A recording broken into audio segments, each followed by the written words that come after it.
We're going to need a miracle. Hey, pal. It's not possible.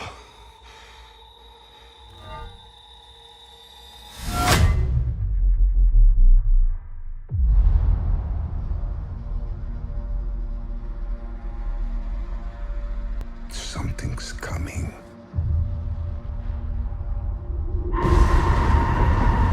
Something we may not be able to deter. Before this day is done, we shall be faced with an unthinkable decision.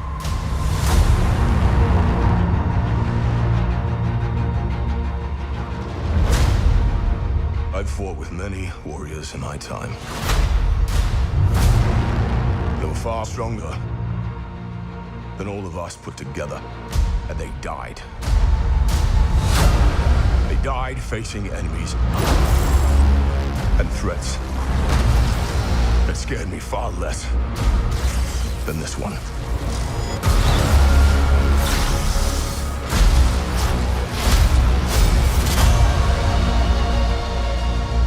Everything that they sacrifice will be for nothing if we do not stand together. Put aside your petty squabbles. And presume nothing except this. If you return, you will return as brothers and sisters.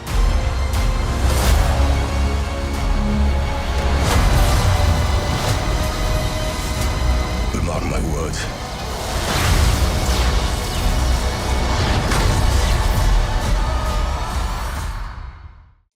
Welcome back, everyone. It's Charlie. Now that we've had a chance to watch the Avengers Doomsday trailer a billion more times, there's even more Easter eggs, more questions that we have about some of the characters. A lot of you have been asking about an evil version of Captain America in the trailer, Hydra Captain America. A lot of you have been asking about some of the missing characters that we know are going to be in the movie but don't appear in the trailer, about an evil version of Captain America, Hydra Captain America in the trailer. So we will break it all down. There's a lot of stuff that Marvel has digitally removed from the trailer where you can clearly see empty space between characters where there's supposed to be somebody standing there, but they've removed it so that you don't actually know what's happening in scenes in the trailer. Marvel does stuff like this all the time. Even back during Infinity War and Avengers Endgame, they removed all kinds of stuff from the trailers just to mislead you about what was actually going on in the movie. Probably one of the biggest things people were asking about after the trailer was Captain America calling Mjolnir to his hand, the broken version that Jane Foster Thor was using that reconstituted because of the enchantment to protect her that Thor just continued to use when he was going around the universe with Love and also using Stormbreaker at the same time. So that's why Thor still has this broken version of Mjolnir.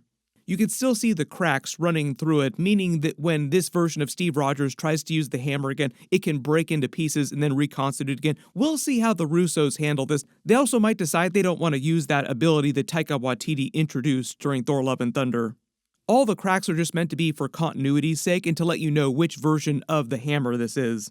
But a lot of people have been micro-analyzing his features on the Fantastic Four ship when he calls it to his hand, saying that they don't think that this looks like the 616 Steve Rogers, asking what happened to Old Man Cap, what is going on with this version of Cap, because he has a beard that's way longer, hair that's longer than the version of Captain America that we saw in the Avengers Endgame probable post-credit scene that they use as a teaser for Avengers Doomsday for Steve Rogers putting his Captain America suit in his house and watching his son be born. I understood that reference. When you rewatch the trailer, you notice that when the Fantastic Four and Thor are getting off of their ship, you see Bucky and Sam with really side-eye looking at that Captain America walking off the ship, and they don't look that happy to actually see him. They look very sus, like this is not our Captain America. What is going on here?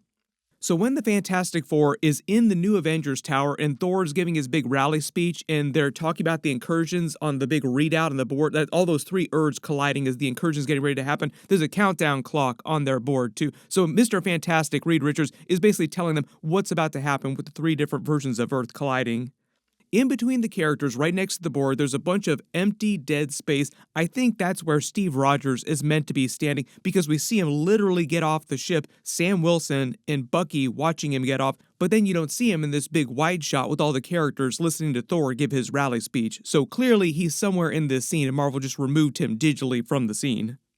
For those of you asking about this scene too, Sentry is also here. Bob is just in his Bob form, wearing his same clothes from the Thunderbolts post-credit scene. He's just off to like the far left, sitting in a chair. He's still here though.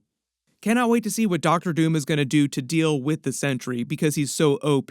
Even if he goes into void form in the movie, it's kind of like Thanos in Infinity War. You know that they have to win by the end of the movie, so Doctor Doom is going to have some way of defeating, probably pretty quickly, Sentry and Void. But you do kind of wonder what's inside Doctor Doom's void room if he gets pulled into the void briefly in the movie. Probably his dead wife and child. And I do think now the poster that they released for the movie with the woman and child at the top of the broken earth is his dead wife and child, and that's why he was so interested in Franklin Richards in the Fantastic Four post-credit scene, because it probably reminded him of his child. There's a rumor that his wife from his universe was also another version of Sue Storm, which would make even more sense why he'd be interested in Franklin Richards, because it'd look a little bit like his child too. And here's the other thing with this version of Steve Rogers with the black shirt and the pants. They're calling him Shirt Pants Guy. Shirt Pants Guy will return in Avengers Doomsday. A little while ago, there was a leaked scene where Doctor Doom does his big heel turn in the movie, and he reveals himself as the villain against all the other heroes that combine their forces. Like, they stop fighting each other. The X-Men stop fighting the Fantastic Four, stop fighting the New Avengers, and they realize that it's Doctor Doom who's after them as he raises the Sentinels back up after the battle they've just had at the X-Mansion with the X-Men characters. Uses his runes and raises the Sentinels back up and just turns them on everyone. And they do this big 360 wraparound shot, which is meant to ape the original one that they did in the first Avengers movie with the original 6 Avengers circling around them as the Chitauri were bearing down on them. But this time it's the X-Men, the Fantastic Four, and the New Avengers all fighting together against Doctor Doom. But here's the thing, you see Shirt Pants Guy, this version of Steve Rogers that everybody thinks might be evil Steve Rogers, in the middle of that 360 wraparound shot. If he is going to wind up being an evil version of Captain America, he would also have to have a heel turn moment during this big battle here. And for those of you asking, how could evil Captain America be worthy and wield Mjolnir like this, call it to his hand, if he weren't like the true 616 version of Captain America? The Hydra Captain America explainer, and I'm not totally sure that he would be a version of Hydra Captain America, like an actual Nazi. I don't think Chris Evans would come back to play an actual Nazi. He might just be a Hulk Hogan heel turn version of Steve Rogers. Just think of him that way. But in the original Secret Empire Hydra Captain America story, the reason why he was actually able to wield the real version of Mjolnir is because reality was rewritten so that he could wield it. So the closest explainer for Avengers Doomsday, if they're on the Fantastic Four ship in another universe, like they're coming to the MCU 616 universe, why this evil Captain America, or if he is evil, would be able to be worthy enough to wield Mjolnir, it probably has something to do with Doctor Doom using his magic on him, rewriting the reality of his character so that he's able to do it, like some sort of runic magic that allows him to wield Mjolnir. Because if Doctor Doom has runes on his armor, you can see him here when he stops Stormbreaker cold in his tracks and dissipates all the energy so that it basically does nothing to him, that he's also probably capable of doing something similar that allows this Captain America, this Steve Rogers, to wield Mjolnir. I can do this all day. Yeah, I know. But if he does have a big heel turn in the movie, big surprise, it would be after this big rally Avengers moment where they all do the circle around and Doctor Doom reveals himself as the big villain of the story. Like, you only thought there was one villain here, there's another one too. But it doesn't answer what happens to our 616 version of Steve Rogers that went back to live with Peggy Carter that we saw in the Avengers Doomsday teaser trailer with his son being born. That's still our version of Captain America.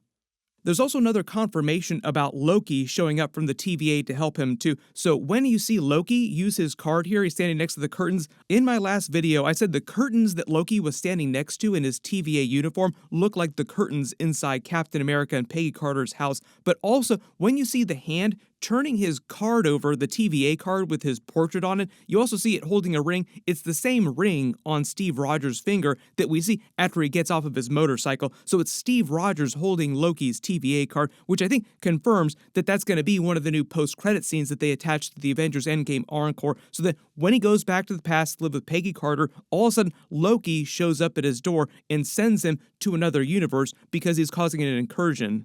Like, Loki will show up and explain to him why he can't live in the past in this main timeline. Like, no, this is going to be a problem. You're causing a Nexus event. We had a whole couple seasons about it on my TV show that you probably haven't seen yet because you're Captain America and you just went to return all the Infinity Stones. And getting back to that poster that they released for the movie with Doctor Doom looking at the broken world with his dead wife and child on top of it, and it's cracked, the world is cracked, I think the idea is that an incursion destroyed his world and killed his wife and child, and he blames 616, or Steve Rogers, when he went back to live with Peggy Carter, for causing that incursion by doing that. Everybody post all your Steve Rogers, evil Steve Rogers, Steve-ul Rogers theories in the comments below. What you think is going on with his character Shirt Pants in the movie. Next really big Easter egg is at the beginning of the trailer in the X Mansion when you see Professor X looking up in the sky at the red planet and it's exploding. We're meant to see an incursion with another version of Earth dying, and I think that that's supposed to be Tobey Maguire's universe, the Raimi-verse. There was a rumor that we're going to see him at the beginning of the movie, like the very beginning of the movie will be on his Earth, so we might see him fighting alongside his characters on his Earth against the X-Men characters because we're on the X-Men's Earth when we see their Earth exploding. And I think the idea is that Doctor Doom has come to the X-Men's world and is trying to gaslight them to destroy other versions of Earth so that they can save their Earth, which also carries forward to the new Avengers in the 616 universe when they come to the X-Men's Earth, also trying to do the same thing. Like, oh, we need to stop them from destroying our Earth so that we can also survive until they realize, like, the real problem here is Doctor Doom. But that would also mean that Tobey Maguire Spider-Man's universe is destroyed at the very beginning of the movie. That would be like a real crazy way to begin. It's kind of like the beginning of Avengers Infinity War where they kill off a lot of the Asgardians, most of the Asgardians. We see what you're doing there, Russo brothers, hitting a lot of the same beats from Avengers Infinity War and Avengers Endgame. It doesn't explain what's happening with Tom Holland's Spider-Man. We'll talk about that in a second too, because I think we've learned what's happening in the post-credit scene for Spider-Man Brand New Day, and it involves Avengers Doomsday and what's happening with his Tom Holland version of Spider-Man.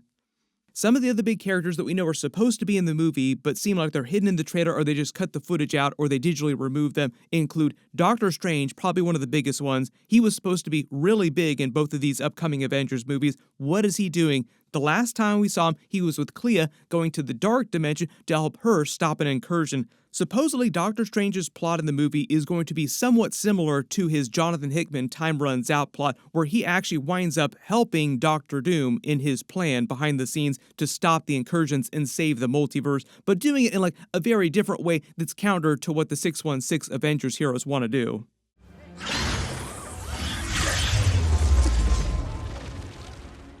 So it's not exactly a heel turn from Doctor Strange, but I think it is a big reveal that he might be helping Doctor Doom in the movie, even though he believes he's doing the right thing. He doesn't believe he's being evil or anything like that. When it comes to Deadpool and Wolverine, I also would not be surprised if they appear briefly at the beginning of the movie or like somewhere in the movie when they're fighting people from another version of Earth. There's like a brief moment where we see them and then they just become bigger characters during Avengers Secret Wars. They're not meant to be like super big main characters during this first Doomsday movie. Speaking of Tom Holland's Spider-Man, supposedly the rumor is that his post-credit scene in Spider-Man Brand New Day is him just being revealed that he's made it to another Earth, and it might wind up being the Fantastic Four's Earth. Like, he just wakes up and he's not on the 616 MCU universe, he's on another Earth. Like, oh my god, what's happened? And then we find out what happens with him next during Avengers Secret Wars.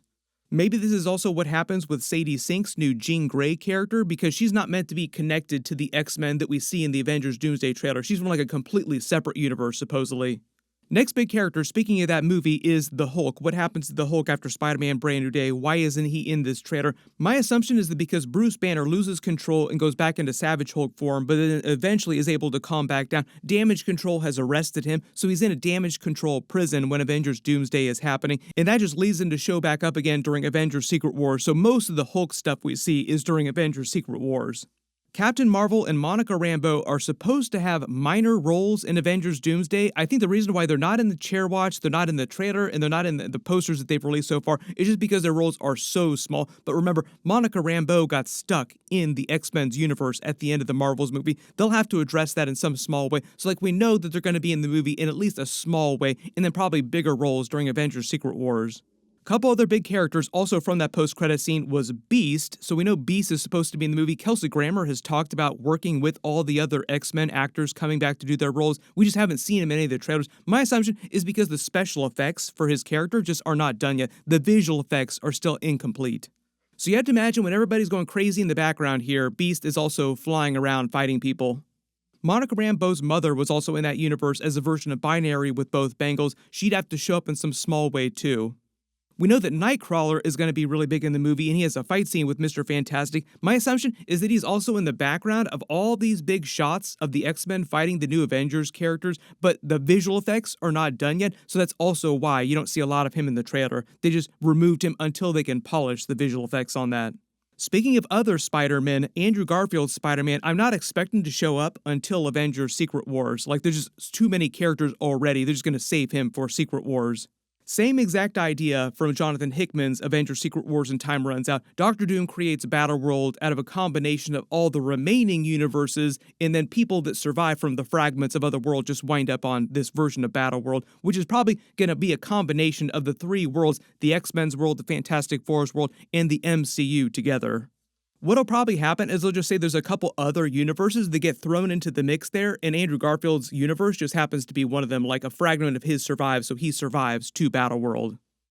We should do this again, like, all hang out. It's nice. Yeah. We should... Then probably one of the biggest characters that we haven't talked about in a while is Elizabeth Olsen's Scarlet Witch. Where is Scarlet Witch? My assumption now is that they're going to save her mostly for Secret Wars, and the Avengers are supposed to lose against Doctor Doom. Like, he's supposed to defeat all the different characters in Doomsday so that we spill into Secret Wars. He becomes God Emperor Doom. So what'll probably happen is that just like the transition between Avengers Infinity War and Avengers Endgame, when Endgame picked up and now when Secret Wars picks up, all the survivors will try to pick up the pieces and search for all the other most powerful heroes that they can help to defeat God Emperor Doom and save the multiverse, like restore the multiverse. So early theory right now, some of the Young Avengers characters that will also probably appear in this movie, like Cassie Lang showed up in the Doomsday trailer, so we know some of the Young Avengers characters will be in these movies. When Secret Wars picks up, we see some of the concept art that leaked a while ago. Those characters probably come together and look for Scarlet Witch and eventually find her, and then she helps them restore the multiverse in Secret Wars, along with all the other big characters that wind up surviving. So you have to remember a big idea, not everybody is going to be in Doomsday. It's just going to be like Infinity War and Endgame where they split some of the characters. Like, okay, you're not going to be in the first movie, you'll be in the second movie because there's too many characters to put them all in both movies. I know there are a lot of questions now about the Celestials and the Eternals. Are any of them going to show up? I would be surprised if at least like one or two don't show up in one of these upcoming Avengers movies. But for the most part, they have not said anything real big about them or having like really huge roles, metaphorically or literally. Kevin Feige has no time for the Eternals or the Celestials. He's more focused on what's happening with the X-Men because that's like the next era of the MCU, bringing his classic X-Men back right now too, and paying off a lot of classic Marvel stuff pre-MCU days. I know there are going to be a lot of questions about Natasha's Black Widow. Maybe she comes back in a cameo scene in one of these movies as like another version of the character, the way that Chris Evans is coming back as other versions of the Steve Rogers character. I know there are going to be a ton of questions about Blade, Mahershala Ali's version or Wesley Snipes' version. Will one of them show up in these movies? Kevin Feige literally just did an interview where he said that he felt like a complete crap bag and a failure for not being able to get Mahershala Ali's Blade movie off the ground. And they made it sound like it is like temporarily, at least for the foreseeable future, canceled. Maybe in like the next 10 years they'll be able to make a Blade movie, but not anytime soon. So what is probably going to happen now is that they will just have his Blade show up in one of these upcoming Avengers movies in a cameo, maybe not till Secret Wars. I'm not going to hold my breath for Doomsday. And it would be weird if he didn't let Wesley Snipes come back briefly in one of these movies too. Secret Wars would really be my pick for one of the two. But I know there's going to be 1,000 other questions about what's happening in the movies. Hopefully they'll release some other different footage at Comic-Con this weekend because the Comic-Con panel is supposed to be all about Avengers Doomsday and like quote unquote what comes next. And what comes next is Spider-Man Brand New Day and Avengers Doomsday. Maybe if we're lucky, they'll show off some new type of clip.